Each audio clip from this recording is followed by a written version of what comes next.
पिछले 1 साल से मैं एयरफोर्स की तैयारी कर रहा हूँ। यहाँ पर पिछली भर्ती क्लियर ही नहीं हुई और आगे भर्ती आने की कोई उम्मीद ही नहीं जग रहा है। पिछली भर्ती क्लियर नहीं हुई है और आगे भर्ती आने की कोई उम्मीद दिखाई नहीं दे रही है। अगर ऐसा होता है, अगर साल भर वैकेंसी और नहीं आती है और आपकी उम्र निकल जाती है तो उसके बाद आप क्या करेंगे? सर हम लोग तो बेरोजगार हो जाएंगे ना। फिर हम लोग जो अपना सपना लेकर आए हैं यहाँ पे एयरफोर्स के बनने के लिए, घर पे अपना घर छोड़ कर आए हैं यहाँ पे, वो हमारा सपना तो चकनाचूर हो जाएगा। तो ये वो छात्र हैं जो देश सेवा का सपना लेकर अपने घर से निकले हुए थे। इसमें कुछ किसान के बच्चे होंगे, कुछ मध्यम वर्ग के ऐसे बच्चे होंगे जिनके पिता किसी तरह से बच्चों को एक सपने के साथ प्रयागराज भेजते हैं, बच्चों को एक सपने के साथ किसी संस्थान में पढ़ने के लिए भेजते हैं कि बच्चा जाएगा, पढ़ाई करेगा और कहीं देश की सेवा करेगा, देश का नाम रोशन करेगा, अपने घर परिवार का नाम, अपने गांव का नाम रोशन करेगा। लेकिन जब बच्चों के साथ, बच्चों के दिल में, बच्चों के दिमाग में ये बात घर कर जाए कि हो सकता है कि वैकेंसी आए या ना आए, या हो सकता है वैकेंसी आए ही नहीं, तो कहीं ना कहीं उनका जो मनोबल है वो टूटता हुआ दिखाई देता है। अगर छात्र नौकरी नहीं पाएगा, देश की सुरक्षा के लिए छात्र जा नहीं पाएगा, उसके जो सपने हैं, उसके माँ बाप के जो सपने हैं वो पूरे नहीं होंगे, तो छात्र तो किसी भी स्थिति पे जा सकता है। वंदे मातरम, वंदे मातरम, भारत माता की जय। हमारी मांगे पूरी करो, हमारी मांगे पूरी करो। वंदे मातरम, वंदे मातरम। नमस्कार, मैं हूं शिव पांडे और आप देख रहे हैं अखंड भारत आज तक।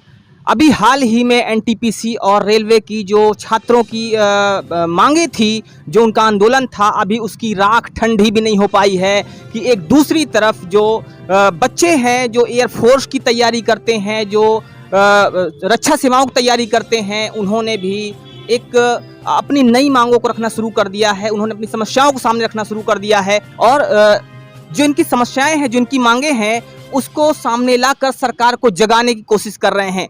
यहाँ पर कुछ बच्चे हैं जिन्होंने अपने सामने कुछ तख्तियाँ ली हुई हैं और इसमें उन्होंने कुछ मांगे रखी हुई हैं। 7500 वैकेंसी का हिसाब दे सरकार। मतलब जो एयरफोर्स की वैकेंसीज हैं, जो एयरफोर्स की रिक्तियाँ हैं, जो आने वाली थीं और अभी तक आई नहीं हैं। वहीं पर एक दूसरे छात्र हैं जिनके हाथ में एक तख्ती है और उसमें लिखा हुआ है एयरफोर्स एनरोलमेंट लिस्ट एवं रिजल्ट जारी करने की मांग। अर्थात जो एयरफोर्स के रिजल्ट हैं, जो कि आने वाले थे, जिन्हें आ जाना चाहिए था, अभी तक वो आए नहीं हैं। वहीं बहुत सारे और छात्र हैं जो यहाँ लामबंद हुए हैं और अपनी विभिन्न मांगों को लेकर सरकार के सामने हैं। कहीं ना कहीं ये वो छात्र हैं जो अपनी समस्याओं को भी बहुत ही शांतिपूर्ण ढंग से रखने की कोशिश कर रहे हैं और सरकार को जगाने की भी कोशिश कर रहे हैं कि सरकार इनकी बात को सुने और इनकी बातों पर ध्यान दे, इनकी मांगों पर ध्यान दे। आइए बात करते हैं कुछ छात्रों से और जानने की कोशिश करते हैं कि क्या वजह है, किस लिए ये छात्र यहाँ पर इकट्ठा हुए हैं। नाम क्या है आपका? मेरा नाम अमन पांडे, मैं सुल्तानपुर से हूँ। किस लिए यहाँ पर इकट्ठा हुए हैं, क्या वजह है? सर मैं पिछले 6 महीने से एयरफोर्स एग्ज़ाम की तैयारी कर रहा हूँ। इसकी वैकेंसी नहीं निकल रही पिछले 6 महीने से।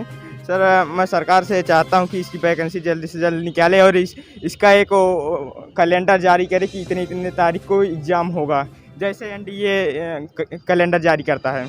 पिछले 6 महीने से वैकेंसी नहीं आ रही है। बच्चे लगातार तैयारी कर रहे हैं, बच्चे अपने घरों से दूर आकर यहाँ प्रयागराज में रह रहे हैं, लेकिन उसके बाद भी कोई भी चीज़, कोई भी जो वैकेंसी है वो क्लियर नहीं हो रही है। आप कहाँ से आते हैं? सर मेरा नाम आदर्श सिंह है सर, मैं प्रयागराज का ही हूँ। प्रयागराज से ही आप हैं। यहाँ पर किस चीज़ की तैयारी करते हैं? सर एयरफोर्स की तैयारी कर रहा हूँ मैं और लगभग 1.5 साल से तैयारी कर रहा हूँ। पिछले 1.5 साल से तैयारी कर रहे हैं। उम्र क्या होगी आपकी? सर उम्र 18 हो गई। उम्र 18 साल है। तो क्या मांगे हैं आपकी, किस वजह से आप यहाँ पे आज इकट्ठा हुए हैं? मांगे सर हमारी सरकार से सिर्फ इतनी है कि सर वो समय पे भर्तियाँ दे, समय पे रिजल्ट दे और सर समय पे सब एग्ज़ाम करवाए सर, और समय से वैकेंसीज दें, समय से भर्तियाँ दें, समय से रिजल्ट आउट करें। आइए बात करते हैं कुछ अध्यापकों से। सर पहले तो आपके विषय में जानना चाहूँगा। जी मेरा नाम, धन्यवाद सर आपने मुझे मौका दिया। और मेरा नाम जितेंद्र शर्मा है। मैं कैडेट्स पॉइंट डिफेंस एकेडमी नामक संस्था चलाता हूँ, जहाँ लगभग हजारों बच्चे अपने जीवन का निर्माण करते हैं और राष्ट्र सेवा में अपना बड़ा योगदान देते हैं। जी सर। सर यहाँ पे आज छात्र इकट्ठा हुए हैं, काफ़ी तादाद है इनकी, तो क्या वजह है इनकी, किस वजह से इकट्ठा हुए हैं? ये कुछ मांगों को अपने सामने रख रहे हैं, तो थोड़ा इसके विषय में बताइएगा। सर, हमारे नवयुवा इस देश की रीढ़ की हड्डी हैं जी। और जब ये युवा किसी चीज़ के लिए तैयारी कर रहे हैं, अपने जीवन का निर्वहन करने के लिए, एक मिडिल क्लास फैमिली से बिलोंग करते हैं और अपने जीवन को जीने के लिए एक छोटा सा इच्छा होती है भारतीय सेना में जाने का, लेकिन ये एक जीवन जीने का तरीका नहीं मैं कह सकता, ये एक राष्ट्र निर्माण की बात होती है और राष्ट्र सेवा की बात है। तो ये बच्चे इंडियन एयरफोर्स के हैं और ये बच्चे अपनी भर्ती को लेके एक बड़ी मांग कर रहे हैं, जो कि 2020 से ये भर्ती रुकी हुई है और 2020 का रिज़ल्ट अभी तक नहीं आया। एनरोलमेंट लिस्ट 2021 में भर्ती कराई गई, उसका रिज़ल्ट अभी तक नहीं आया। तो आखिर ये इंडियन एयरफोर्स की अगर हम बात करते हैं, जिसका एग्ज़ाम एक बहुत सुदृढ़ तरीके से हमेशा कंडक्ट कराया गया, और आखिर ये 2020 से ऐसा कौन सा इसके ऊपर ग्रहण लग गया या कौन सी ऐसी पावर आ गई, पॉलिटिकल पावर आ गई जो इस पे अपनी पैठ बना ली है। अगर हम बात करें एनटीपीसी और आरआरबी की, जैसा कि आप अभी सर बात कर रहे थे, तो उसकी बात करें तो एक बड़ा सेक्टर है, एक इतना बड़ा सेक्टर कि हमारे करोड़ों युवा, लाखों युवा इस पे रोजगार पाते हैं। और आज जब वो युवाओं का रोजगार उनसे छीना जा रहा है, तब वो लोग रोड पर आ गए। अगर हम बात करें 70 की दशक की भी अगर मैं बात करता हूँ, तो 70 के दशक में हमें ये पता था कि एक समय ऐसा आया कि गुजरात की सत्ता पूरी डगमगा गई थी, बिहार की सत्ता भी उस दशक में डगमगाई, इंदिरा गांधी की सत्ता पूरी तरह से हिल चुकी थी। सर, कारण सिर्फ एक था कि छात्र आंदोलनरत थे और छात्र सड़क पर थे। आपने बात किया गुजरात की सत्ता की, आपने बात किया बिहार की सत्ता की, मतलब सत्ता डगमगाई थी क्योंकि छात्र आंदोलन में थे, छात्र सड़कों पर थे।